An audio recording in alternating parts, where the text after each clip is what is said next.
States, we just read, is going to be enforcing the edicts of the papacy. And what is this mark again?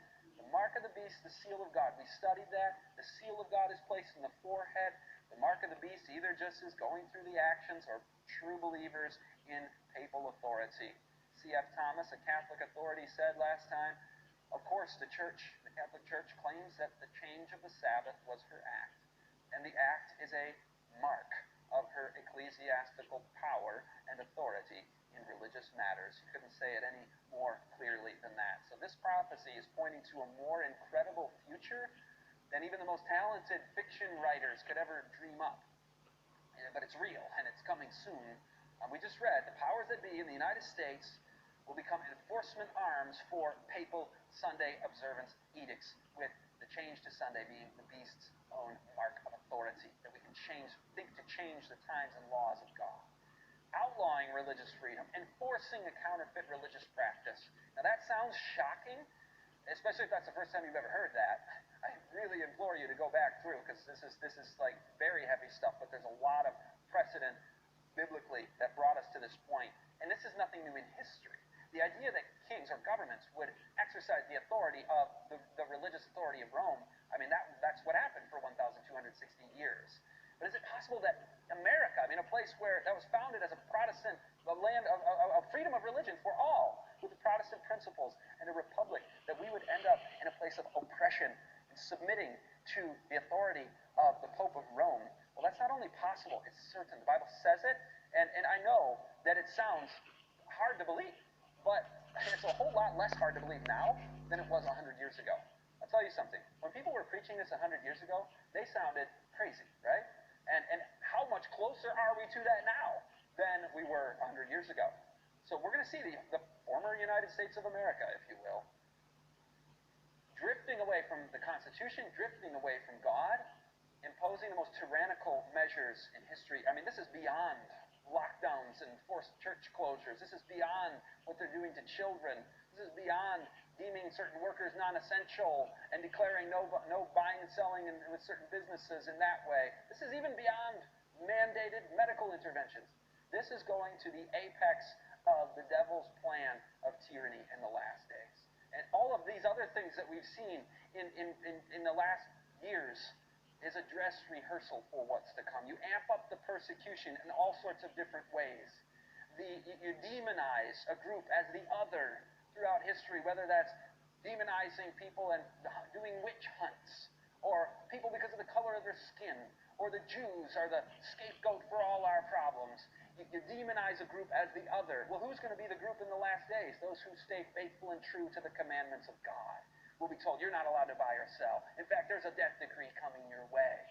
Well, there are demonized groups, whether it's these types based on race and religion or medical status. You set precedent with those types of things. You create the architecture for the future oppression, and then you just cut and paste that group with Sabbath keepers, commandment keepers.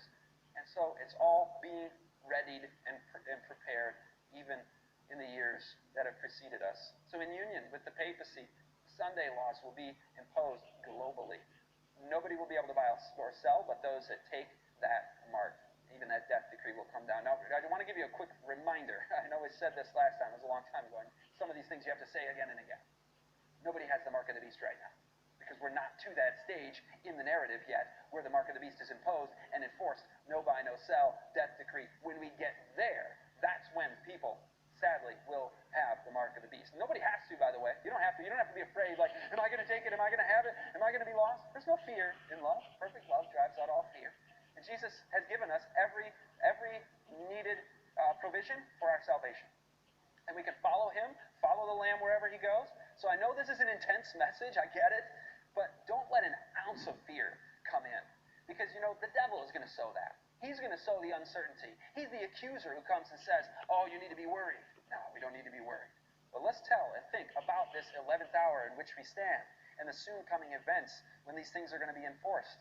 We got to take this kind of one bite at a time. How do you get to the point where the United States of America sacrifices freedom of conscience and religious liberty and imposes such laws? Well, it's precedent-setting phases that sometimes take decades. You have, in the past, terrorism. Terrorism is followed by a national security state, empowering further actions that would have been considered authoritarian just generations before, with NSA data collection and enemy combatant designations where a citizen can be declared to be an enemy combatant, removing all constitutional freedoms and habeas corpus in the Bill of Rights. You get pandemics, and as a response, sort of a biomedical authoritarian state springs into action and begins to germinate. Free exercise of religion is curtailed. Coercive medical apartheid enforced through corporate power too, not just through state power.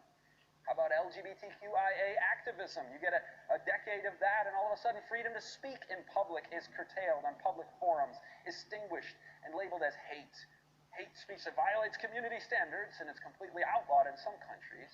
So you can see how quickly freedom can give way, and how both sides of the aisle are capable of this, by the way. It's not a political comment. We should never be yoking up with parties and political ideologies, and this history is a warning on how we may need to keep our principles Christ-centered, biblically centered, and liberty-centered.